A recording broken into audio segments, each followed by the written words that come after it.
Hi future engineers, palagi ba kayong stressed, pagod at tinatamad, pero gusto niyong pumasa at mag-top sa college and board exam? Subscribe and watch all my videos and I promise na magiging the best kayo sa engineering in short period of time.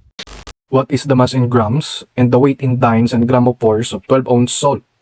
Local G is 9.65 meters per second squared and the given conversion of 1 pound of mass equivalent to 16 ounce. So first step, given and required. Sabi sa problem, we have a mass of 12 ounce and local G of 9.65 meters per second squared. So ang hinahanap is mass in grams and weight in grammopores and in dynes.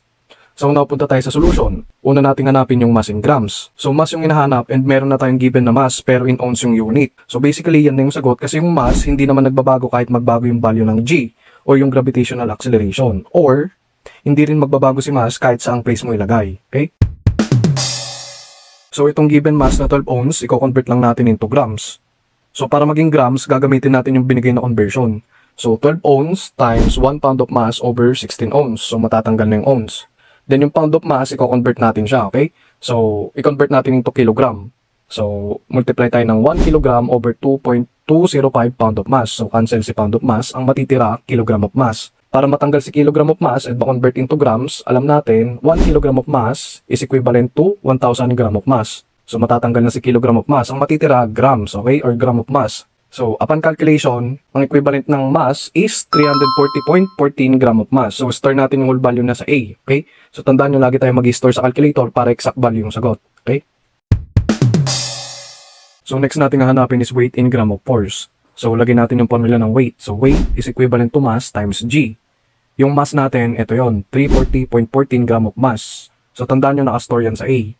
Yung G natin na given is 9.65 meters per second squared. So, madadirect bang calculation yan?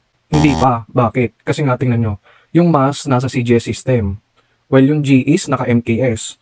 So, kailangan itong G, i-convert natin siya into CGS. Okay, ano ba yung CGS? CGS means centimeter, grams, and seconds. Okay? So, yung meters, convert natin into centimeter. So, magmumultiply tayo ng 100 cm over 1 meter. So, makakancel na yung mass. Ang matitirang unit mo is gram of mass times centimeters over second squared. Okay? So, pwede na bang i-calculate yan? Hindi pa rin. Bakit? Kasi wala tayong makakancel na unit. So, pag walang makakancel na unit, dyan papasok yung proportionality constant. Okay? So, para matanggal si gram of mass, i-divide natin siya ng gram of mass. Para makancel yung centimeter, i-divide natin ng centimeter. And para matanggal tong denominator na second square, magmumultiply tayo ng second square. Then sabi natin sa naunang lesson, pag parehas yung unit ng mass and force, okay, parehas silang grams, magkakaroon ng value. So, in this case, 1 over 981. Okay? Kung nalilito kayo paano to, panoodin yung video about proportionality constant. Nasa playlist yon. Okay?